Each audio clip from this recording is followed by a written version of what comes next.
Fahriyaxon, chiroyli nozik qo'llaringiz bilan shokoladni yedirib qo'ymaysizmi? Yo'ldosh aka, hali vaqtli emasmi? Uni ustiga Fahriya biroz uyalyapti. Bu ishlarni to'ydan keyin qila qolsin. Mayli. Nima qilamiz? Chidaymiz. Mana shu shokoladni Fahriyaxon menga o'z qo'llari bilan yedirdi deb hisoblaymiz. To'g'ri.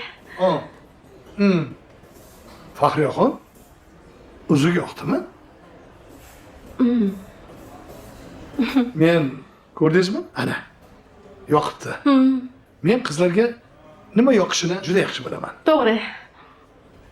Hey, shokolad juda shirin ekan. Osh bo'lsin. Endi yo'ldosh aka, agar biror bir kamchilik bo'lmasa bizga ruxsat. Tira Juda qolaylik. yaxshi. Rahmat. Mayli. Sog' bo'linglar. Tez kunlarda ko'rishamiz, xudo xolasa. Meni kechiring. Men fikrimdan qaytdim. Nima? Yo'q, singlim. Endi kech. Bunaqa qila olmaysan. O'zingiz vijdonan ayting. Men shu cholga munosibmanmi? Bu baxtsizlik-ku. Avvallari edi. Yosh qizlar qari odamlarga uzatilgan. Oradan 200 yil o'tyapti, lekin bizda hech narsa o'zgarmagan. Fahriya, bu xato.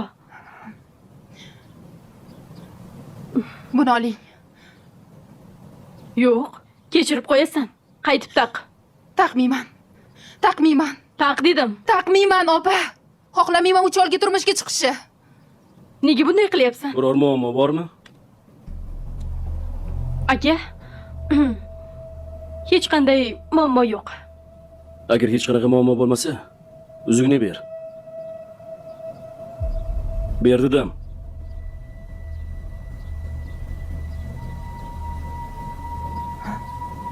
Ogenda, taq.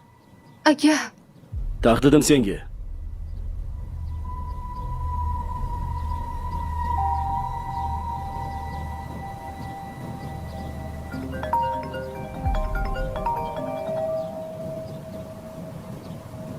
Zokirjon, yaxshimisiz?